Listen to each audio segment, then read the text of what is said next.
Head sõbrad, saame alustada seda ülestõusmisaja teise pühapäeva palvust kolmainu Jumala, Isa ja Poja ja Püha Vaimu nimel. See pühapäev kannab ka valge pühapäeva nime või nagu äsja sündinud lapsed ja osutab sellele, et esimesel nädalal ülestõusmis ajal, vahetult peale ülestõusmispüha, on vast ristitud, kandnud valgeid rõivaid ja väljendanud sellega puhtaks ja uueks saamist. Igal ülestõusmisaja jumalateenistusel, palvusel ja talitusel on meil aga tavaks süüdata ka paasaküünal, ülestõusmispühadel kirikusse toodud Kristuse valgus, mis sümboliseerib seda eluvalgust, mis on Kristuse kaudu maailma tulnud ja millest me kõik oleme kutsutud osa saama. Täna seda küünalt siin Rakvere kolmainu kirikus süüdates on see aga ka leina ja mälestusküünlaks. Eelmisel reedel kutsuti ajast igavikku meie kogudust 18 aastat teeninud õpetaja emeritus Enn Kivinurm. Ja seda küünalt süüdates mõtleme tema peale ja palume, et Issand kingiks talle igavese rahu ja kõige kõrgema igavene valgus paistaks talle alati.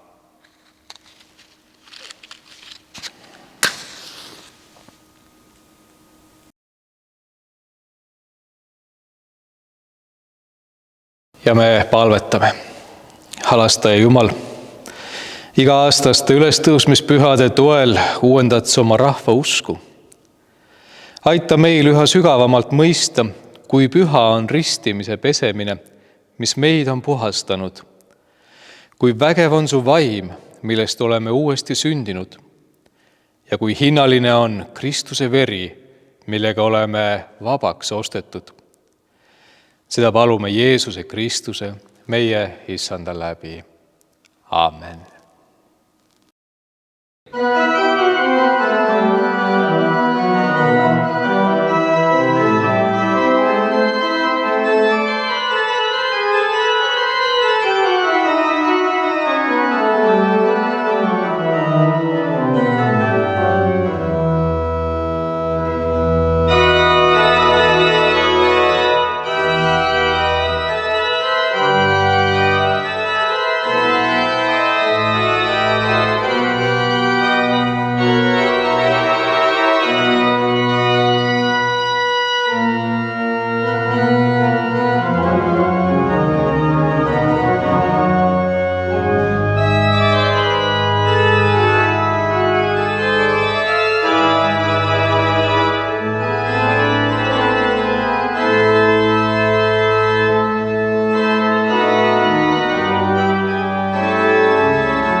Tänase pühapäeva evangeelium algab sõnadega, kus Jeesus seisis jüngrite keskel ja ütles neile: rahu olgu teile. Shalom alechem, salam aleikum, Irene himmin, Pax vobiscum, rahu olgu teile. See väga iidne tervitus, millega üles tõusnud Kristus ka oma jüngreid tervitab, kõneleb rohkemast kui välisest rahust. See kõneleb harmooniast, tasakaalust, terviklikkusest. Kui meie eesti keeles ütleme üksteist tervitades tere, siis viitab seegi ju tervisele, mis tähendab terve, terviklik olemist. Haige inimene on katki. Ta on osadeks. Ta on kaotanud oma terviklikkuse. Ja nii me soovime üksteisele head kohtudes, et me ikka oleksime terved, et oleksime ühes tükis, et meis valitseks harmoonia, et meis oleks rahu. Kristuse surma läbi näeme, mis tähendab seda, kui rahu ei ole. Siis on katki tegemine, äravõtmine, maha lõhkumine, siis on surm. Praegusel pandeemia ajal ehk eriliselt see rahusõnum võiks meid puudutada. Tule Kristuse juurde, lase temal ennast kõnetada, siis sa saad terveks. Mitte, et haigused sind enam ei taba ja ühtegi häda või kannatust sa enam kogema ei pea. Mitte, et surm sind enam ei puudutaks, vaid et üle kõige selle on midagi enamat sinu elus, millega sa tohid arvestada.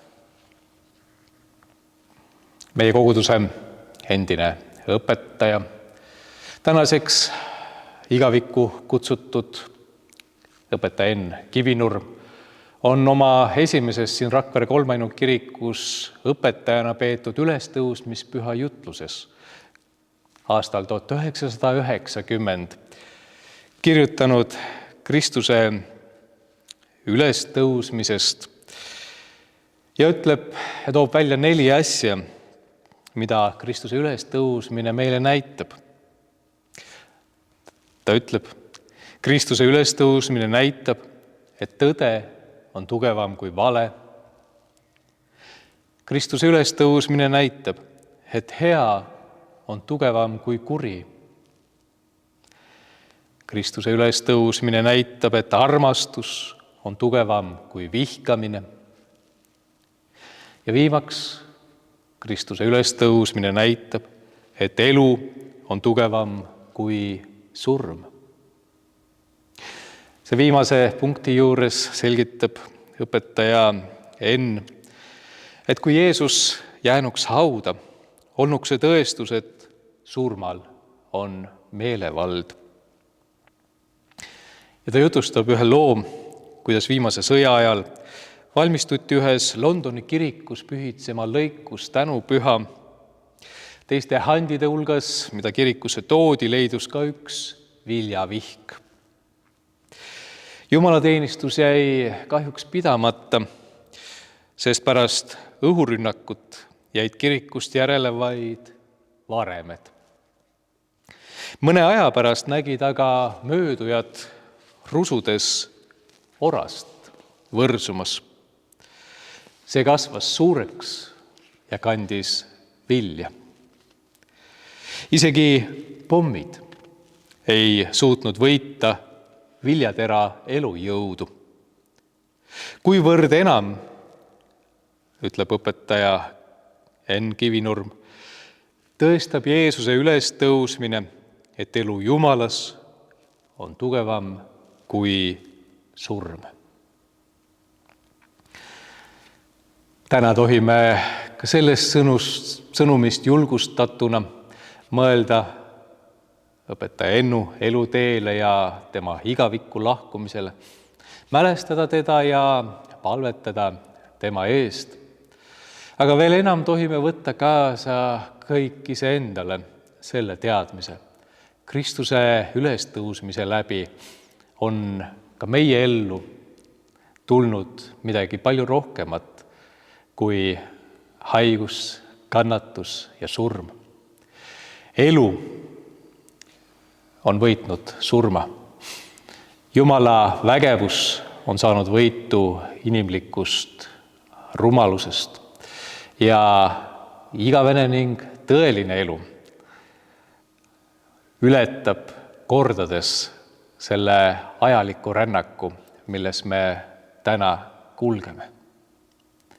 Seepärast on ülestõusmise aeg, tänu ja rõõmu aeg kõige kiuste. Ka tänavusel aastal, ka sellel pühapäeval. Ja tahaksime lõpetada siin psalmipalvega, ühe tõeliselt rõõmsa tänulauluga Vanast Testamendist. See on viimane Taaveti lauludest 150 ja kõlagu see täna õpetaja Henn Kivinurme tõlkes raamatust Kiituslaulud. Kiitke olevat, kiitke vägevat ta pühamus, kiitke teda ta kindlas laotuses, kiitke teda ta vägitegude pärast, kiitke teda ta määratud suurust mööda, kiitke teda sarve puhumisega, kiitke teda lüüra ja harfiga, kiitke teda trummi ja tantsuga, kiitke teda keelpillide ja vilega, kiitke teda simblite helinal, kiitke teda simblite kuminal, kõigest hingest kiidetagu olevat, kiitke olevat. Õnnistagu teid kõiki kolmainu Jumal, Isa ja Poeg ja Püha Vaim. Aamen. Kristus on surnuist üles tõusnud. Tõesti, ta on üles tõusnud. Halleluuja. Aamen.